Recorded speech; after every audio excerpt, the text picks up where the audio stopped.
Welcome all of you to the first year of engineering and myself Professor M.B. Kulkarni. I'm going to teach you the subject applied mechanics or engineering mechanics and this is our first lecture. First of all,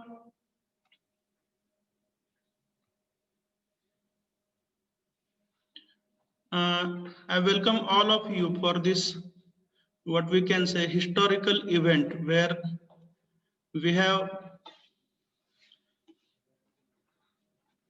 joined after lot many disturbances means you were in the standard 12th and thereafter you are supposed to face the examination and the disturbances due to pandemic etc. You could not appear for CET, you could not appear for the board examination, thereafter CET postponed. All those happenings took place and after a lot of uncertainties, okay, the semester which was supposed to start in the month of July, we are starting in the month of January. Still the admission process is going on. The first round of admissions is over and I must congratulate all of you because uh, you are quick decision makers. Within the first round itself you have understood what you want and what you are going to do. So you have confirmed your admission. I welcome all of you on behalf of Swedish College of Engineering, Pandharpur. We are joining the Department of First Year Engineering, which is called as FY BTech. So you are going to get the degree of BTech, Bachelor of Technology, and we are in the first year, FY. That's why the department name is FY BTech.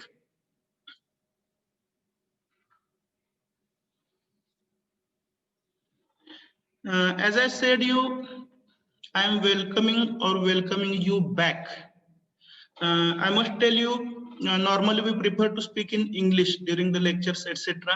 But to begin with, we can speak a little bit in Marathi also.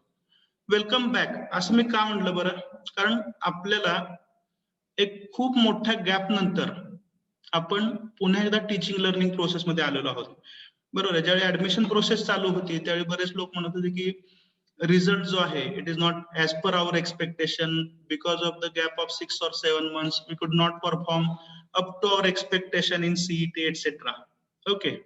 So after all those disturbances, once the vaccine is available, आता vaccine सगळीकडे available होतं 16 तारखेपासून त्यामुळे आपण पुन्हा एकदा आपलं आयुष्य नॉर्मल पद्धतीने जगायला सुरुवात करतोय. That's why I said welcome back to our routine life. Okay, at this moment we know that 12th science is the turning point of our life. 12वी सायन्स हा आपल्या आयुष्याचा टर्निंग पॉइंट आणि याच्यामध्ये आपण काही डिसिजन्स महत्वाचे करत असतो.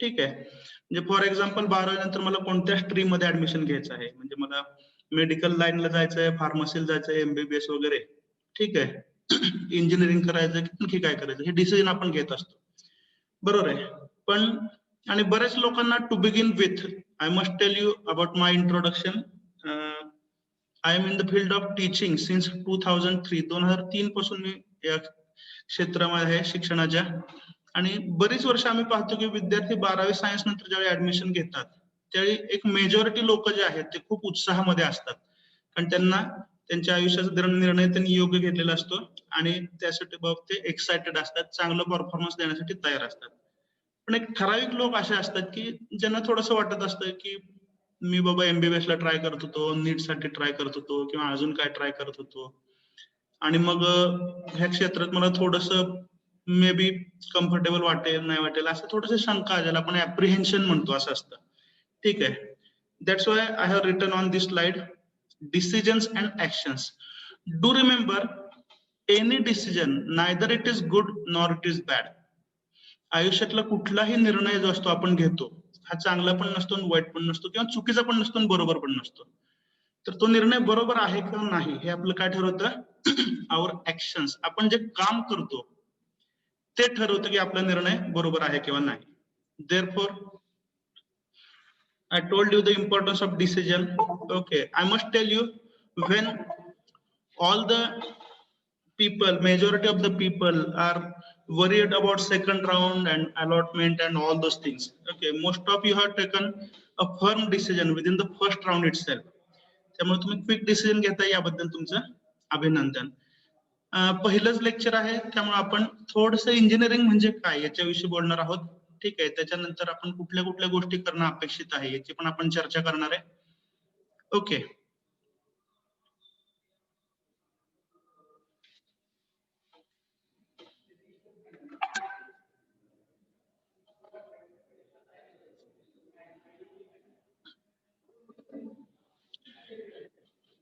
टू बिगिन विथ एक खूप महत्वाची गोष्ट मला तुमच्याशी शेअर करावं वाटतं. एक दोन कोट्स ज्याला आपण म्हणतो मी तुम्हाला शेअर करतोय. I hope it is visible to all of you.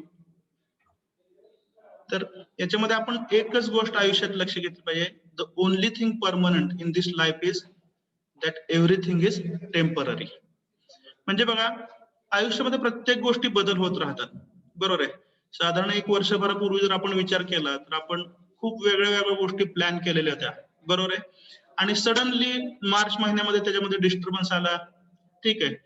आणि पुन्हा बिघडलेल्या गोष्टी परत स्टेप बाय स्टेप आपण काय म्हणतो रुळावर आल्यात, बरोबर आहे. त्यामुळं मला एक खूप तुमच्या बॅच विषयी आय थिंक आपली जरी प्रत्यक्ष ओळख नसेल, मंथ एंडला आपली ओळख होईलच. आपण एक्सपेक्ट करतो की या मंथ एंडला आपण फिजिकली सर्वजण क्लासरूम मध्ये गोळा व्हावं, आपण त्याची खूप आतुरतेने वाट पाहतोय. तरी पण एक गोष्ट मी तुम्हाला सांगतो की तुमच्या बॅच विषयी आम्ही ज्यावेळी शिक्षक म्हणून बोलतो त्यावेळी आम्हाला वाटतं की तुमची बॅच जी आहे म्हणजे आयुष्यातलं सर्वात महत्वाचं अकॅडमिक इयर जे तुमच्या लाईफ मध्ये होतं, बरोबर आहे. तर ज्याला आपण सेंचुरी मधला शतकामधला सगळ्यात मोठा डिस्टर्बन्स तुम्ही सर्वात महत्वाच्या फेज मध्ये सस्टेन केलेला आहे. त्या दृष्टीने जर विचार केला तर तुम्ही लोक मेंटली टफ झालेला आहात, ठीक आहे. आणि हा जो टफनेस आहे हा आपल्याला इथून पुढे आयुष्यभर कंटिन्यू करायचा, लक्षात ठेवा. म्हणजे कुठलाही डिस्टर्बन्स असेल तर त्याच्यामधून पुढे मार्ग काढत जाणं ही गोष्ट आपल्याला करायची आहे. Do remember. त्यामुळं ही गोष्ट तुम्ही ऑलरेडी शिकलेला आहात ह्या 9-10 महिन्यामध्ये की आयुष्यामध्ये एकच गोष्ट कॉन्स्टंट आहे ती म्हणजे चेंज. त्यामुळं आयुष्यामध्ये भले तुम्हाला कधी सक्सेस मिळेल कधी फेल्युअर मिळेल, ह्या सर्व गोष्टी टेम्पररी आहेत. ह्या गोष्टी तुम्ही कधीच विसरू नका. Okay, that is my request और appeal to all of you. Okay.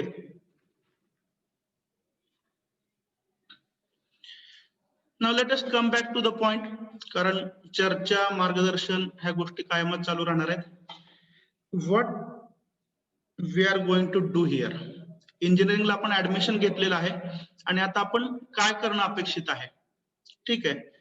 So we are admitted to the course of BTech, bachelor of technology.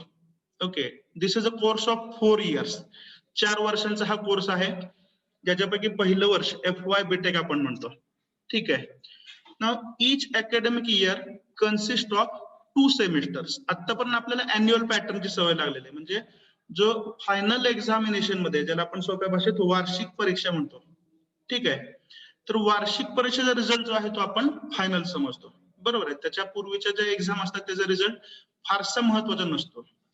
तर इथं सगळ्यात महत्वाची गोष्ट लक्षात घ्या, we are following the semester pattern. प्रत्येक सेमिस्टरचा रिझल्ट जो असतो किंवा प्रत्येक सेमिस्टरची एक्झाम ही विद्यापीठ कंडक्ट करतं आणि त्या सेमिस्टरचा रिझल्ट हा त्या सेमिस्टरचा फायनल रिझल्ट म्हणून काउंट होतो, ठीक आहे. So we are in the first semester of FY BTech. Okay, तर 4 वर्षात टोटल किती सेमिस्टर असणार आहेत? 8 असतील, ठीक आहे. या 4 वर्षात आपल्याला काय काय करायचं आहे, आपण सुरुवातीला थोडंसं प्लॅनिंग आणि माहिती करून घेतोय इंजिनिअरिंग ह्या विषयाची. 8 सेमिस्टर मध्ये आपल्याला काय काय करायचंय एक लक्षात घ्या. ही जी फेज आपल्या आयुष्यात आहे, आजचा दिवस आहे तो तुम्ही सर्वांनी खूप लक्षात ठेवा, कारण एक खूप मोठी ट्रान्झिशन फेज आहे, ठीक आहे. ट्रान्झिशन फेज म्हणजे काय, तर 12वी सायन्स पर्यंत आपण ज्या गोष्टी केल्या म्हणजे मोस्टली आपण काय केलं, अकॅडमिक्स वरती फोकस केलं, बरोबर आहे. अभ्यास असेल, शाळा कॉलेज असेल किंवा ट्युशन असेल. ऍडमिट ऑल केलंय, just a minute.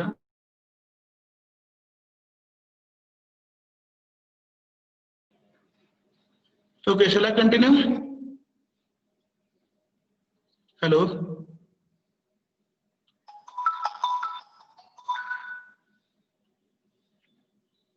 Hello.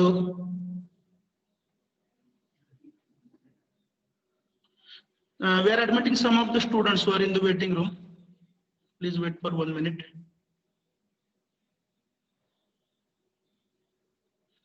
Am I audible? माझा आवाज येतो? कोणीतरी रिप्लाय द्या प्लीज. अनम्यूट करून रिप्लाय द्या. Am I audible?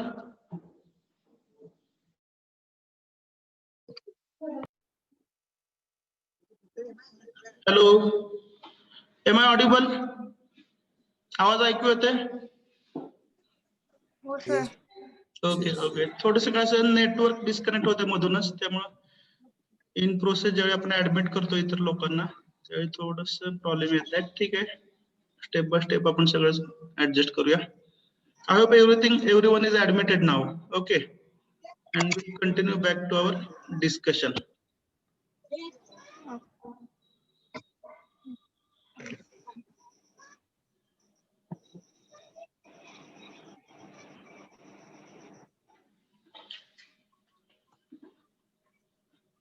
Hello, shall I continue? Shall I continue?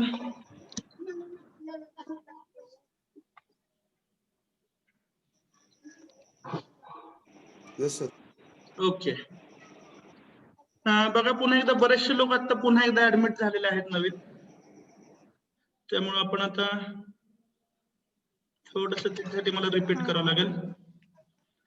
Okay, the number of participants is 31. Very good, you have shown great interest.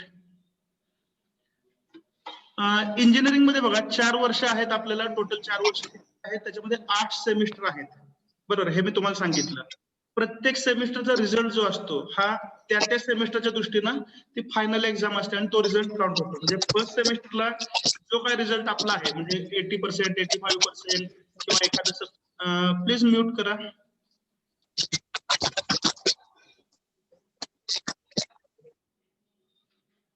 Okay, तर त्या सेमिस्टरचा result जो असतो, म्हणजे समजा या फर्स्ट सेमिस्टरला आपण एक 5 सब्जेक्टची एक्झाम देतोय, तर या 5 सब्जेक्टचा रिझल्ट जो आहे तो आपल्या दृष्टीने या सेमिस्टरचा फायनल रिझल्ट असेल. हे सर्व सब्जेक्ट जर आपण ऑल क्लिअर केले तर सेकंड सेमिस्टरला आपला कुठलाही बॅकलॉग राहणार नाही. पण इन केस दुर्दैवानं काय अडचण आली आणि आपण एखाद्या सब्जेक्ट मध्ये फेल झालो, एक उदाहरण म्हणून मी सांगतोय, तर तो सब्जेक्ट आपल्याला पुढच्या सेमिस्टर मध्ये पुन्हा एकदा रिपीट द्यावा लागतो. याचा अर्थ जो फर्स्ट सेमिस्टरचा रिझल्ट आहे तो त्या सब्जेक्ट साठीचा फायनल रिझल्ट असतो आणि ते पेपर आपण पुन्हा सेकंड सेमिस्टरला देऊ शकतो जर काय अडचण आली तर. ओके, म्हणजे त्या सेमिस्टरचा रिझल्ट हा त्यावेळी फायनल असतो. ओके, नेक्स्ट, आता या 8 सेमिस्टर मध्ये आपल्याला काय काय करायचं आहे. Okay, the first thing is we are going to follow regular teaching learning process. ठीक आहे, टाइम बिंग आपण ऑनलाईन लेक्चर आज चालू केलेले आहेत. बरोबर आहे, सेकंड राऊंडचं ऑप्शन फॉर्म फिलिंग, डिस्प्ले आणि फायनल रिपोर्टिंग होईल. त्याच्यानंतर अशी शक्यता आहे की फिजिकल क्लासेस विषयी काहीतरी आपल्याला निर्णय मिळेल. म्हणजे वर्गामध्ये येऊन शिकणं ही जी प्रोसेस आहे, बरोबर, तुम्ही आता बातम्या वगैरे ऐकत असाल की जवळपास सगळीकडे आता रेग्युलर लेक्चर्स जे आहेत ते चालू व्हायची शक्यता आहे, शाळा असतील किंवा कॉलेज असतील. तर त्या इन्स्ट्रक्शन जे आपल्याला येतील, ठीक आहे, ते आपण फॉलो करू आणि त्यानुसार आपले फिजिकल क्लासरूम मधले टीचिंग लर्निंग प्रोसेस चालू होणार आहे.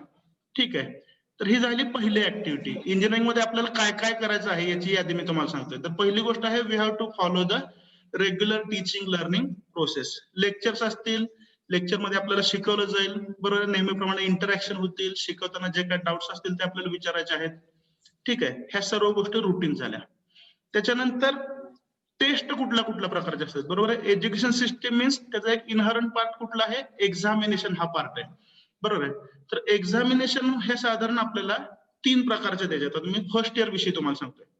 तर पहिले असते unit test, or it is called as chapter test. म्हणजे समजा मी इंजिनिअरिंग मेकॅनिक्स सब्जेक्ट आपल्याला घेतोय आणि चॅप्टर नंबर 1 आपला ज्यावेळी कम्प्लीट होतो, तर त्याच्यावर पहिल्यांदा आपल्याला घेतली जाणार आहे युनिट टेस्ट किंवा चॅप्टर टेस्ट असेल. ठीक आहे, असं प्रत्येक सब्जेक्टच्या प्रत्येक चॅप्टर वरती टेस्ट होत असते आपल्याकडे. या गोष्टींचं फायनल मार्कशीट जे असते त्याच्यावरती वेटेज कसं होतं हे पण मी तुम्हाला समजावून सांगणार आहे. I hope you are listening, I am audible to you. सर्वांना ऐकू येते? ठीक आहे, तर प्रत्येक चॅप्टर शिकवून झाल्यानंतर त्याच्यावरती चॅप्टर टेस्ट किंवा युनिट टेस्ट असणार आहे. ठीक आहे, त्यानंतर साधारणपणे at the end of first month, ठीक आहे, ISE ह्या नावाची परीक्षा होणार आहे, ज्याला आपण काय म्हणतो इन सेमिस्टर एक्झामिनेशन. ठीक आहे. तर ISC म्हणजे काय असतं, तर साधारण पहिल्या महिन्याच्या शेवटी शिकवून झाल्यानंतर, त्यानंतर at the end of second month आणि at the end of third month म्हणजे सेमिस्टर संपताना हे ISC होत असतात प्रत्येक सब्जेक्टसाठी. ही पण एक प्रकारची टेस्टच आहे. तर इन जनरल ISC साठी किती चॅप्टर असतात? 2 चॅप्टरवरती एक ISC होते.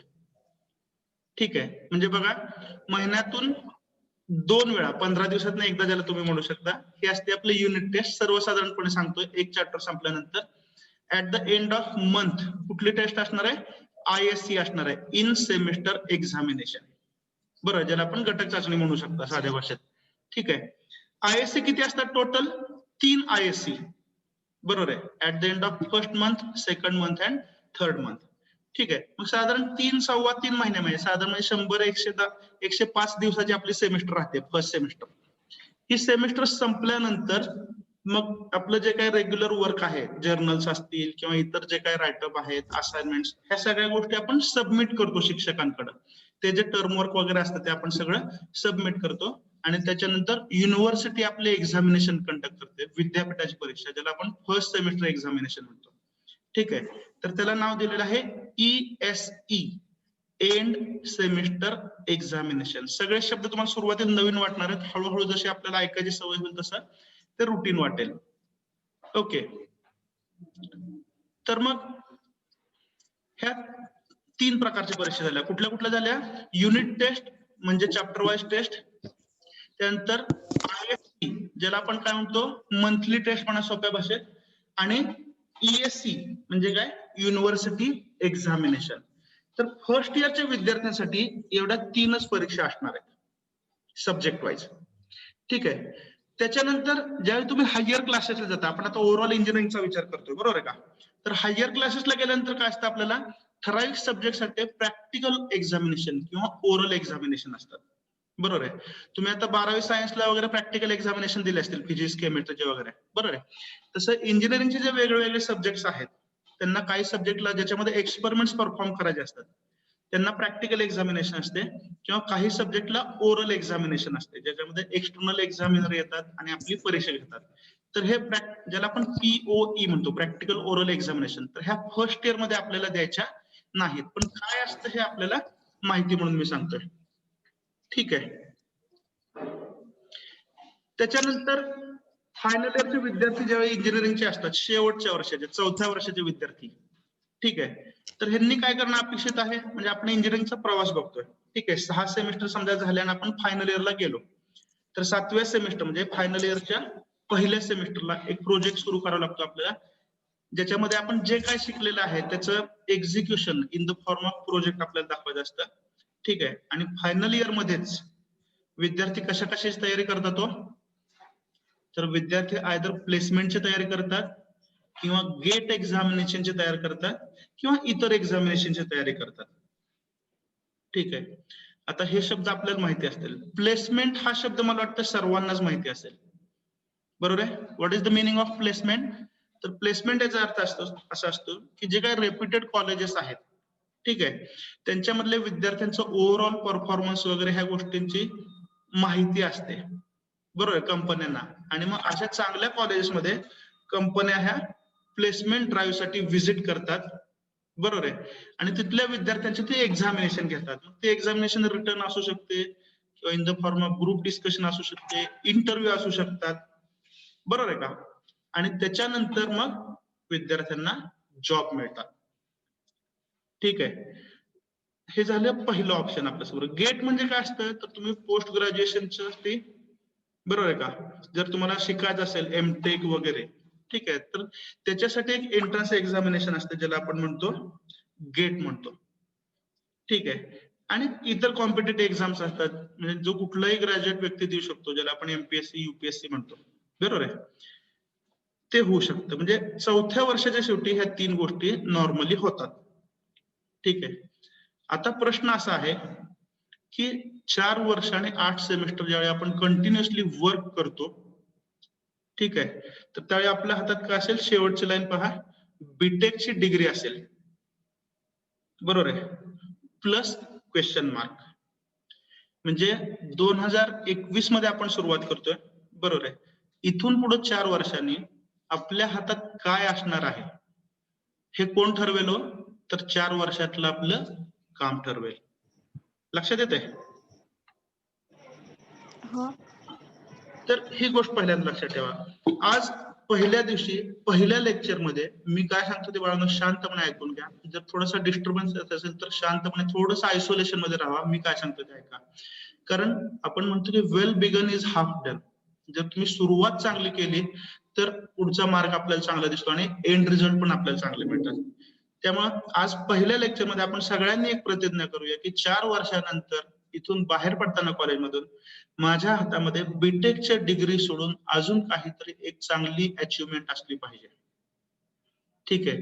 दिस is the first resolution we are making. ही पहिली गोष्ट आहे जी आपण आज सगळेजण एकत्र मिळून ठरवतोय. ठीक आहे. नेक्स्ट मी तुम्हाला सांगितलं की म्यूट करा प्लीज.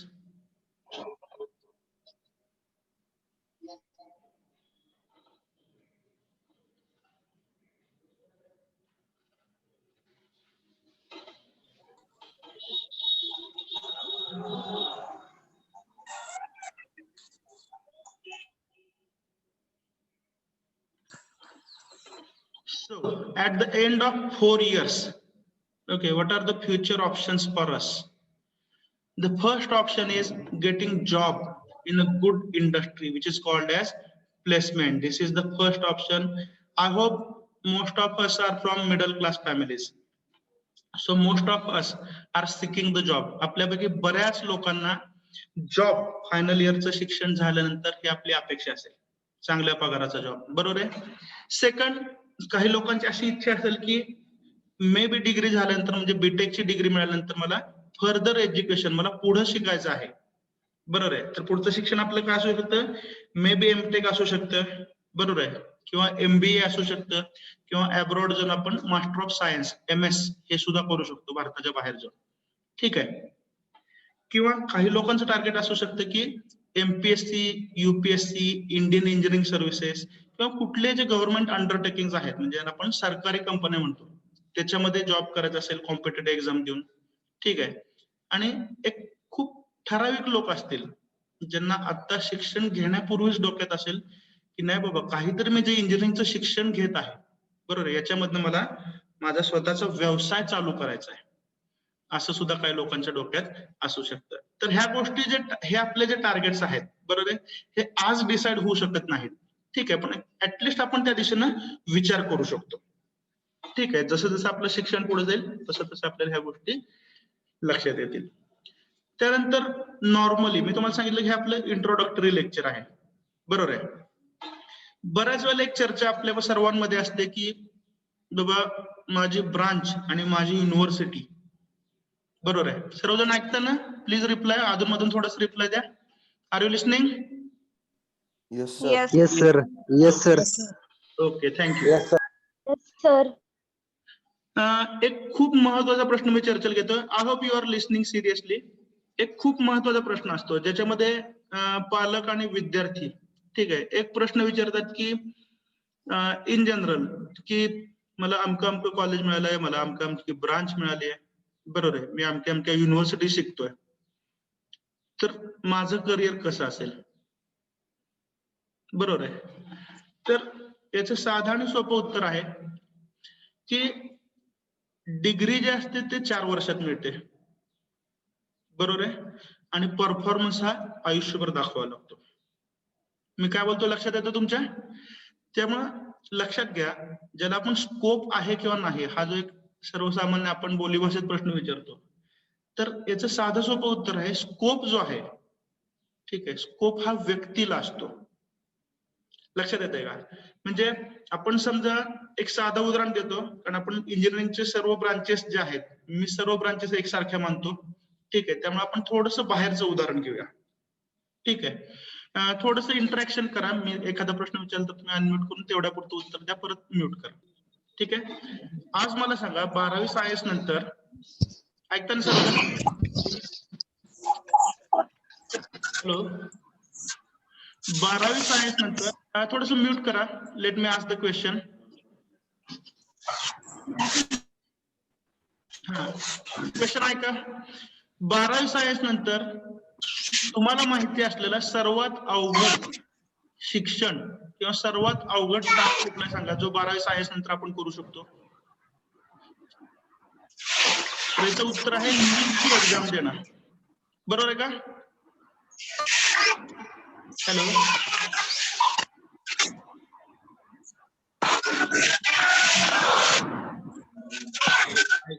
हॅलो थोडंसं ऐका, पुन्हा एकदा डिस्टर्बन्स आता कमी झालेला आहे. मी काय सांगतो लक्षात घ्या. 12वी सायन्स नंतर सगळ्यात अवघड एक्झाम जे आपण समजतो ते एक्झाम कुठली आहे?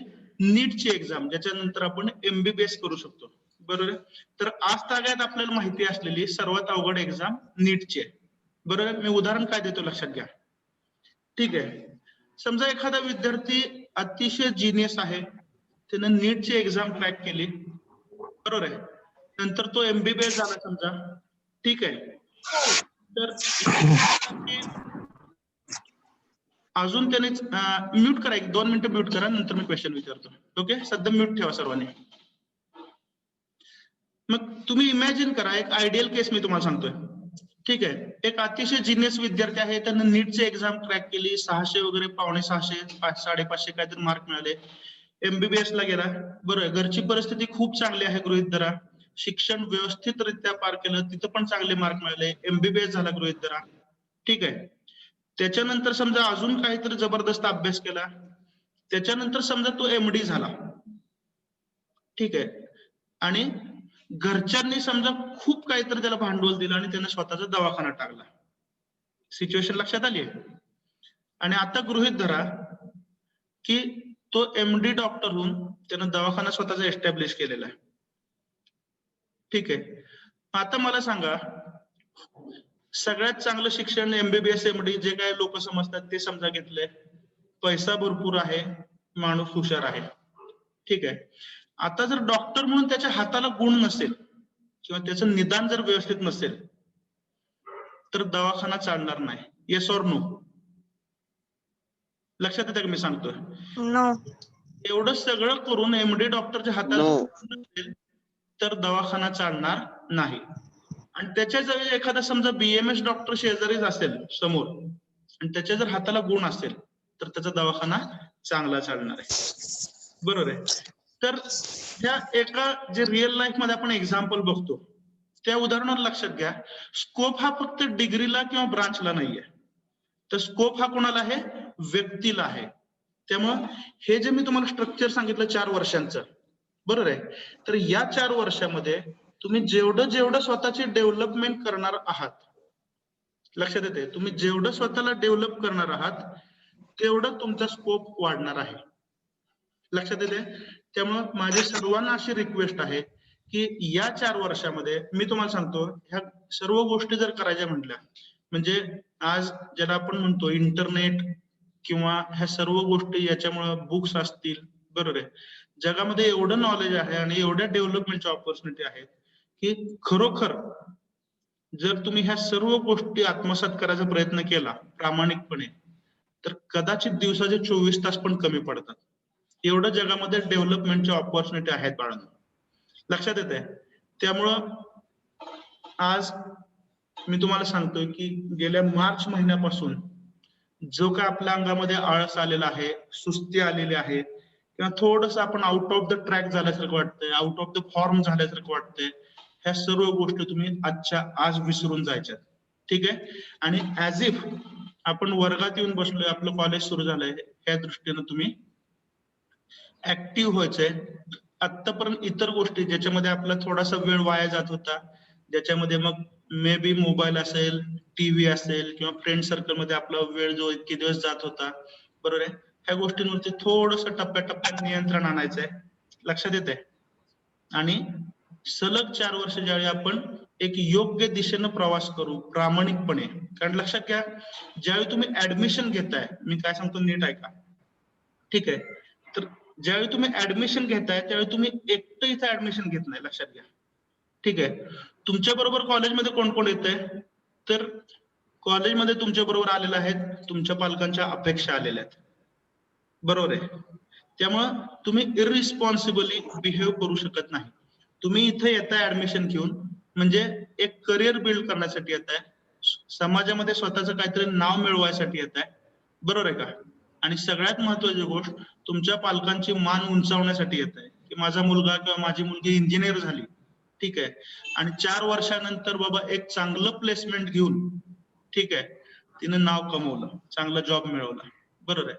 तर हा शब्द आपल्याला 4 वर्षानंतर सर्वांना बाहेरच्या जगात सांगायचा आहे, ठीक आहे. तर एक आज मी तुम्हाला टू बिगिन विथ एक स्वप्न देतोय. तुम्ही ऍडमिशनच्या काळात वगैरे कॉलेजवरती बरेचसे लोक येऊन गेला असाल, बरोबर आहे, किंवा कुठे जरी तुम्ही पाहिलं तर एक सर्वसाधारणपणे प्लेस झालेले विद्यार्थी जे आहेत, बरोबर आहे, त्यांचे होर्डिंग्स लावलेले असतात, त्यांचे पोस्टर लावलेले असतात, बरोबर आहे का? तर आज एक स्वप्न आपल्या डोक्यामध्ये ठेवा की साधारण एक 3.5-4 वर्षानंतर हे जे प्लेस झालेले विद्यार्थ्यांचे असतात किंवा गेट क्रॅक करणाऱ्यांचे विद्यार्थी यादी असते, बरं का, तिथं माझा फोटो सर्वांना दिसला पाहिजे आणि माझ्या आई वडिलांना अभिमानानं काहीतरी सांगता आलं पाहिजे माझ्याविषयी, बरोबर आहे. हे स्वप्न घेऊन आपल्याला सुरुवात करायची, ठीक आहे. पुन्हा एकदा आपण आपल्या ब्रांच आणि युनिव्हर्सिटीच्या मुद्द्याकडे येतोय. तर सांगायचा उद्देश काय, कुठलीही ब्रांच, कुठलीही युनिव्हर्सिटी असेल, ठीक आहे, तर करिअर कोण घडवतं, तर आपले प्रयत्न आणि आपलं ज्ञान हे करिअर घडवतं, ठीक आहे.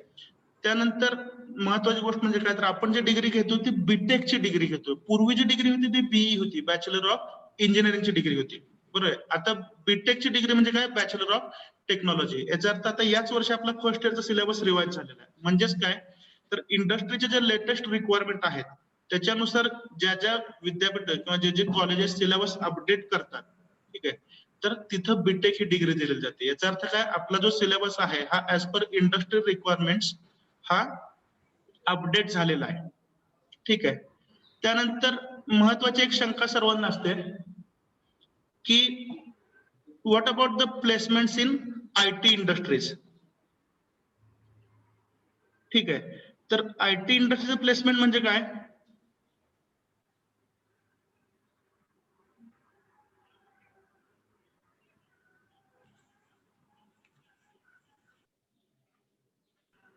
हॅलो, तर ज्यावेळी आयटी इंडस्ट्री येतात प्लेसमेंटसाठी, बरोबर आहे, तर हे प्लेसमेंट जे आहे हे कुणाला मिळतं, तर बऱ्याच लोकांचा गैरसमज असतो की आयटी सेक्टरमध्ये जर मला जॉईन करायचं असेल, ठीक आहे, तर माझी ब्रांच कम्प्युटर सायन्स असावी असं एक बऱ्याच लोकांना वाटतं. तर तसं काय नाहीये. आयटी इंडस्ट्री ज्यावेळी प्लेसमेंटसाठी येतात त्यावेळी सर्वच्या सर्व ब्रांचचे विद्यार्थी म्हणजे कम्प्युटर सायन्स असेल, आयटी असेल, इलेक्ट्रिकल, मेकॅनिकल, सिव्हिल, केमिकल, अजून जे काय असेल ते, बरोबर आहे, सर्व ब्रांचचे स्टुडंट्स हे आयटी सेक्टरच्या कंपन्यांसाठी अपियर होऊ शकतात. त्यामुळे सगळ्यात पहिली आणि महत्वाची गोष्ट, तुमची ब्रांच कम्प्युटर सायन्स असेल अगर नसेल, ठीक आहे, तर ज्या आयटी सेक्टर मधल्या कंपन्या आहेत त्यांच्या कॅम्पस ड्राईव्हसाठी तुम्ही अपियर होऊ शकतात, ठीक आहे. आजकाल सॉफ्टवेअर तुम्हाला माहितीये यूज हा त्याचा एवढा जबरदस्त वाढलेला आहे की प्रत्येक ब्रांच मध्ये सॉफ्टवेअर आहे. म्हणजे मेकॅनिकल, सिव्हिल, इलेक्ट्रॉनिक्स ह्या सर्व ब्रांचेस मध्ये सुद्धा आज सॉफ्टवेअरचे एंट्री झालेले आहेत. फक्त ते सॉफ्टवेअर कसे असतात, ब्रांच स्पेसिफिक असतात. लक्षात येत आहे. त्यामुळे सर्व ठिकाणी तुम्हाला सॉफ्टवेअर शिकण्याची संधी मिळणार आहे, प्रत्येक ब्रांच मध्ये मिळणार आहे, ठीक आहे. दुसरी महत्वाची गोष्ट की मी एखाद्या ब्रांचला ऍडमिशन घेतलं, समजा मी सिव्हिलचा विद्यार्थी आहे किंवा समजा मी मेकॅनिकलचा विद्यार्थी आहे, मी इलेक्ट्रिकलचा आहे, तर मला फक्त माझ्या सब्जेक्टची माहिती असून चालेल का, नाही. तर पुढचा पॉइंट आहे मल्टीटास्किंग, ठीक आहे. म्हणजे ज्यावेळी तुम्ही इंडस्ट्रीमध्ये जाता, ठीक आहे, आणि एखाद्या मशीनवरती किंवा एखाद्या पर्टिक्युलर जॉबवरती तुम्ही काम करत असता, ठीक आहे, तर तुम्हाला तुमची ब्रांच सोडून इतर ब्रांच मधलं ऍटलिस्ट बेसिक माहिती असणं गरजेचं आहे, जेणेकरून तुम्ही दुसऱ्यावरती अवलंबून राहणार नाही. तर याला आपण म्हणतो मल्टी डिसिप्लिनरी नॉलेज. म्हणजे आपले ब्रांच सोडून इतर ब्रांचेस आपल्याला थोडंसं बेसिक्स माहिती असलं पाहिजे, ठीक आहे. त्याचमुळे आपण काय करतोय, जे फर्स्ट इयर ऑफ इंजिनिअरिंग आहे, ठीक आहे, याच्यामध्ये सर्व ब्रांचेसची ओळख हा तुमच्या सिलेबसचा भाग आहे. लक्षात येत आहे. त्यानंतर सिलेबस विषयी माहिती. तर ज्यावेळी तुम्ही फर्स्ट इयर ऑफ इंजिनिअरिंग मध्ये प्रवेश घेता तर तो सिलेबस जो आहे तो सर्व ब्रांचेससाठी कॉमन आहे. हा एक नॉर्मली विचारला जाणारा प्रश्न आहे, ठीक आहे. की बाबा आम्ही फर्स्ट इयरला ऍडमिशन घेतलं तर आम्ही समजा सिव्हिलचे आहोत तर आम्ही फक्त सिव्हिलचे विषय शिकणार का, तर याचं उत्तर आहे नाही. तुम्ही कोणत्या जरी ब्रांचला असेल तर फर्स्ट इयरचा तुमचा सिलेबस हा सेमच असणार आहे. सर्व ब्रांचेसच्या विद्यार्थ्यांची परीक्षा पेपर्स हे एकसारखेच असणार आहेत. ठीक आहे.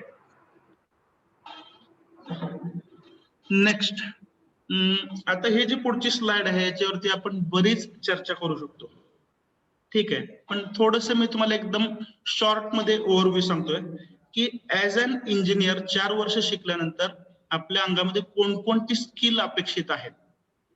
बरोबर आहे, म्हणजे 4 वर्षामध्ये आपल्याला काय काय शिकलं पाहिजे हे यादी बघितली तर घाबरून जाऊ नका. हे काय एका दिवसात, एका आठवड्यात, एका वर्षात शिकायच्या गोष्टी नाहीत. हे संपूर्ण 4 वर्षात आपल्याला मिळवायचं आहे. ठीक आहे, तर पहिली गोष्ट काय शिकलं पाहिजे तुम्ही, टेक्निकल नॉलेज ज्या ब्रांच मध्ये तुम्ही शिकत आहात. ठीक आहे, थोडक्यात जो सिलेबस तुम्ही शिकत आहात, ठीक आहे, त्याच्यामधलं आपलं बेसिक नॉलेज खूप पक्क असलं पाहिजे. लक्षात आहे, आणि तो बेस आहे, ती इमारतीचा पाया आहे तो. त्यामुळे टेक्निकल नॉलेज जे आपण आपल्या ब्रांचचं नॉलेज घेतो सगळे सब्जेक्ट शिकताना ते आपलं चांगलं असलं पाहिजे.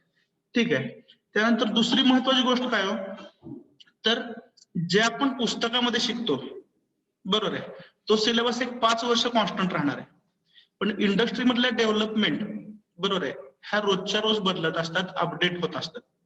त्यामुळं सिलेबस शिकत असताना आपल्या फील्डमध्ये, आपल्या ब्रांचमध्ये किंवा जो सब्जेक्ट आपला आवडीचा आहे त्याच्यामध्ये सध्या इंडस्ट्रीमध्ये काय डेव्हलपमेंट चालू आहे याची सुद्धा माहिती आपल्याला घेतली पाहिजे. तर त्याच्यासाठी आपल्याला काय असेल, आपण ज्यावेळी लायब्ररी